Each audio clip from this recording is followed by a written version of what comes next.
ఒక్కసారి కొమ్మూరి గోల్డ్ కి కాల్ చేయండి. తాకట్లో ఉన్న మీ బంగారాన్ని విడిపించి మార్కెట్ ప్రైస్ కి వాళ్ళు కొనుక్కుని మిగతా డబ్బులు మీకు ఇచ్చేస్తారు.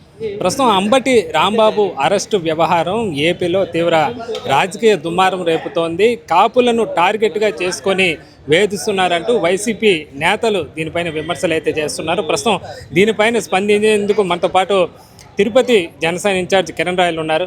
చెప్పండి, ఎలా చూడాలి? ఏదైతే అంబటి రాంబాబు గారి అరెస్టు వెనుక కాపు నేతలను తొక్కిపెట్టే కుట్ర ఒకటి దాకుందంటూ కూడా వైసీపీ నేతలు విమర్శలు గుప్పిస్తున్నారు. మరోవైపు పద్మనాభ రెడ్డి లాంటి, అంటే ఇప్పుడు రెడ్డిగా పేరు మార్చుకున్న ఆయన కూడా ప్రస్తుతం ఒక లేఖ ముఖ్యమంత్రికి రాయడం జరిగింది. ఈ మొత్తం తతంగం ఎలా చూడాలి? నిజంగా కాపు నాయకుల మీద కుట్ర జరుగుతోందా? మీరే చెప్పారు ఆయన పద్మనాభ రెడ్డి అని. ఆయన మా కులం తెంపని ఆయన లేఖ రాసి ఎందుకు ఆయన రెడ్డి అయిపోయాడు. మా కులం సంబంధం లేదు ఇప్పుడు. కాబట్టి ఆయన మా లేఖ రాస్తే మేము పట్టించుకోం. ఆయన కాపుగా ఉన్నప్పుడు లేఖ రాసి పట్టించుకోవాలి. ఆయన రెడ్డి అయినా కాబట్టి రెడ్లకు రాసుకోమని చెప్పండి, లేఖలు కాపులకు కాదు. కాబట్టి ఆ విషయాన్ని మేము మాట్లాడడం. ఇంకా అంబటి అంటారా, కులం కోసం ఏం చేసినాడు ఆయన? కుల ద్రోహి. ఏం చేశారు కులం కోసం? ఏ రోజైనా కాపు కులంలో జగన్మోహన్ రెడ్డి ప్రభుత్వంలో ఇబ్బంది పడి ఉంటే మా ఆస్తుల మీద మా మీద దాడులు జరిగితే మీరు మాట్లాడావా? లేదే. కాపుల్ని విమర్శించావు.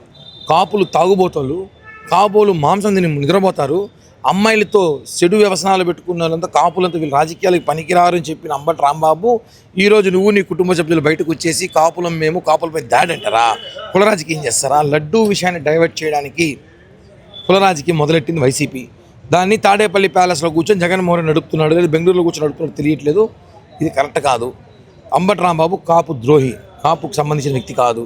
ఎందుకు చెప్తున్నా అంటే ఆ రోజు పవన్ కళ్యాణ్ లాంటి వ్యక్తిని తిడుతుంటే, వాళ్ళ కుటుంబ సభ్యులు తిడుతుంటే ఆయన వైజాగ్లో అరెస్ట్ చేస్తే, ఆయన రోడ్డుపై నిరసన చేస్తే ఆ రోజు ఈ కాపు నాయకులు కాపు నేతలను చెప్పుకునే వాళ్ళు ఏం చేస్తున్నారు? కాబట్టి ఇది కాపు నేతల పేరుతో ఆడుతున్న డ్రామా. కుల రాజకీయం మొదలెట్టారు రాష్ట్రంలో. ప్రజలను నమ్మకండి, కేవలం లడ్డూ డైవర్ట్ కోసం చేస్తున్న డ్రామా అని చెప్పి తెలియజేస్తున్నాం. అంటే అంబటి రాంబాబు గారి కుమార్తె కూడా నిన్న వ్యాఖ్యానించారు, తమ ఇంటిపైన హత్యా ప్రయత్నం జరిగింది, దీని వెనకాల కుట్ర ఉంది, ముఖ్యంగా తాము కాప సామాజిక వర్గానికి సంబంధించిన నాయకులు కావడంతో ఇవంతా కూడా జరుగుతోంది అని చెప్తున్నారు. ఏం చెప్తారు ఆయన కుమార్తె చేసిన వ్యాఖ్య? వాళ్ళ కుమార్తె పాపం ఆమె ఫీడ్బ్యాక్ బాగా ఇచ్చారు, స్క్రిప్ట్ బాగా ఇచ్చారు. మేము ఆమె విమర్శించట్లేదు. అమ్మ, ఇదే పవన్ కళ్యాణ్ గారు కుటుంబ సభ్యులు తిట్టినప్పుడు, ఇదే పవన్ కళ్యాణ్ గారిని ఇబ్బంది పెట్టినప్పుడు, ఇదే కాపు నేతలు మా నాటలంతా మా ఇబ్బంది పెట్టినప్పుడు అప్పుడు మీరు ఏమయ్యారమ్మా? ఆ రోజు మీరు ఎందుకు మాట్లాడలేదమ్మా? ఈరోజు మీ తండ్రి గారు చేసిన వ్యాఖ్యలు ఎటువంటి వ్యాఖ్యలు, ఎటువంటి కామెంట్స్ చేశారు? ఆ వ్యాఖ్యలు చట్టం తరపు పని చేసుకుంటుంది. మీరే మనుషులు పెట్టి మీరే కొట్టించుకొని ఈరోజు మీరే డ్రామాలు ఆడితే ఎలా? అందరూ చూస్తున్నారు సోషల్ మీడియా అంతా కూడా. కాబట్టి కాపు నేతలు పేరుతో రాజకీయం మొదలెట్టిన రాష్ట్రంలో కాపులంతా కూడా కూటమి వైపే ఉన్నారని చెప్పి కూడా తెలియజేస్తున్నారు సార్. ఎట్లా చూడాలంటారు? ఇప్పుడు అంబటి రాంబాబు ఇంటి మీద ఏదో దాడి చేశారు, హత్యా ప్రయత్నం జరిగిందని చెప్పి ఆరోపిస్తున్నారు. దీనిపైన ఇప్పటికే ఆయనతో పాటు జోగి రమేష్ లాంటి నాయకులే ఇళ్ల మీద కూడా ఈ దాడులు, ఈ వెనకలు ఎట్లా చూడాలి, వాళ్ళు చేసిన వ్యాఖ్యలను ఎలా చూడాలి? అలా ఏమంతా జగన్ సెటప్, జగన్ మనుషులు అన్నీ చేస్తున్నారు. జగనే పెయిడ్ ఆర్టిస్ట్ పంపించి కాపుల మీద బీసీల మధ్య చిచ్చు పెట్టి గొడవ పెడతాడు. మొత్తం పూర్తిగా విచారణ చేసి సీసీ కెమెరా రికార్డింగ్ తీస్తే కాపులకి బీసీలకి కమ్మల మధ్య గొడవకి జగన్ ప్లాన్ చేశారని చెప్పి ఖచ్చితంగా చెప్పబోతున్నాను.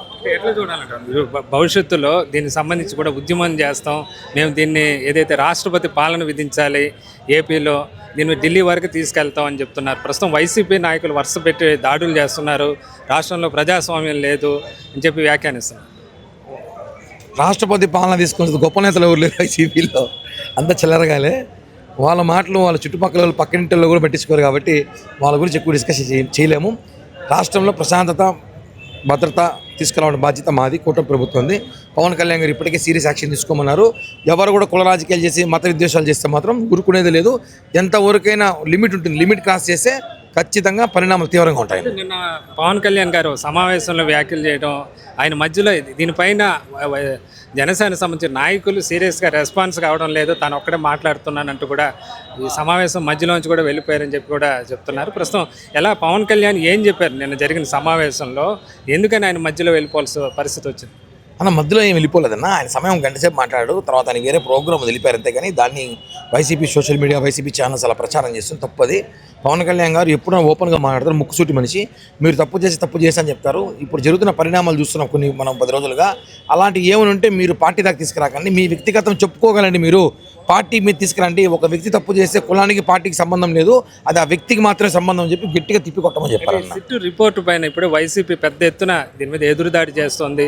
మరి ఇంత దాడి చేస్తున్నా కూడా ఎక్కడా కూడా జనసేన సంబంధించిన నాయకులు తాను తప్ప ఎలా మీలాంటి వారు ఒకరిద్దరు తప్ప మరి ఎక్కడా కూడా పెద్దగా నాయకులు మాట్లాడటం లేదన్న ఆయన కొంచెం ఒక కోపం ఉన్నట్లుగా అనిపిస్తుంది. మరి ఎట్లా చూడాలి? నిజంగా జనసేన నుంచి అంతగా వారు ఒక పక్క వైసీపీ అటాక్ చేస్తున్నా కౌంటర్ ఇవ్వడంలో ఎక్కడైనా వెనకబడ్డారా అన్న? ఒకటన్నా, జనసేన నుంచి తిరుపతి మీద మాట్లాడుతున్నాం, ఈ చుట్టుపక్కల ప్రాంతాల్లో మాట్లాడుతున్నారు. చాలా దూరం ఉండే వాళ్ళకి లడ్డు జరిగిన విషయంలో అంత అవగాహన రాజకీయం చేయకూడదని ఒక భక్తితో మాట్లాడలేకపోయి ఉండొచ్చు. అంతేగాని పవన్ కళ్యాణ్ గారు అది కూడా చెప్పారు, మీ లడ్డు మీద అందరూ మాట్లాడాల్సిన అవసరం ఉంది, అందరూ మాట్లాడతారు ఇంకా, ఎందుకంటే మా అధిష్టానం పర్మిషన్ వచ్చారు, కొన్ని మాట్లాడకూడదు మేము, నేను వచ్చింది కాబట్టి ఇంకా లడ్డు మీద కూడా మేము కూడా ఏమో దాడి ఎవరు చేసినా మేము ఎదుర్కొంటాం. కానీ తిరుపతిలో ఎందుకు మాట్లాడతాం అంటే తిరుపతి మొదటి నుంచి మేము లడ్డు మీద ఫైట్ చేస్తున్నాం కాబట్టి మేము దాని మీద మాట్లాడుతున్నాం. అది ఏమన్నా చిన్న చిన్న పొరపాట్లు ఉన్నా కూడా మేము సరిదిద్దుకుంటాం. నిన్న కరుణాకర్ రెడ్డి గారు కూడా ఫస్ట్ అది ఏదైతే లడ్డు ఇది ఇష్యూ జరిగిందో ఫస్ట్ హర్ష డైరీ పేరుతోనే రావడం జరిగింది. అది టీడీపీ సమయంలోనే జరిగింది. ఇందులో వైసీపీ సంబంధించి ప్రమేయం లేదన్నట్లుగా ఆయన చెప్పడం జరుగుతుంది. ఎట్లా చూడాలి మరి? ఏదైతే దీంట్లో జంతు సంబంధిత కొవ్వులు సంబంధించి పూర్తిగా అవాస్తవం అని చెప్పి నివేదిక రావడం జరిగిందని చెప్పి ఆయన చెప్తున్నారు. మరి ఏం చెప్తారు దానిపైన? అన్న, బిలో 10% అనిమల్ ఫ్యాక్ట్స్ ఉంటే బయట పడదని తెలిసింది. అది తెలుసుకుని వాళ్ళు విర్రవీగిపోతున్నారు. కానీ వాళ్ళు కలిపిన కెమికల్స్ అనిమల్ ఫ్యాక్ట్స్ ఉంటాయి, అనిమల్ ఫ్యాక్ట్స్ వేశారు. ఆయన మాట్లాడిన మాటలు ఎవరు నమ్మే పరిస్థితులు లేరు. 63,000తో ఆయన ప్రజలు అటు ఓడించారు తెలుసు. ఆయన కేవలం స్నానం చేసి కర్పూరం ముట్టిస్తే సరిపోదు, దేవుడు భక్తి ఉండాలి. ఈరోజు కొత్తగా భక్తి చేసి నటిసి యోగాలు చేస్తే జనం నమ్మరు.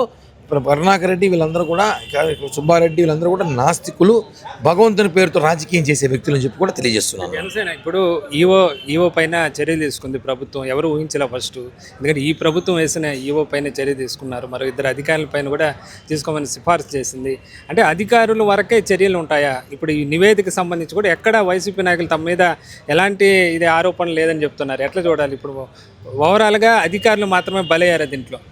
అన్న, ఎప్పుడూ అధికారులు బలవుతారు, పైన తప్పించుకుంటారు. మొట్టమొదటిసారి నాకు తెలిసి ఈవో మీద యాక్షన్ తీసుకున్నారు అంటే ఆయన హయాంలో ఉన్నాడు కాబట్టి ఆయన మీద యాక్షన్ తీసుకున్నారు.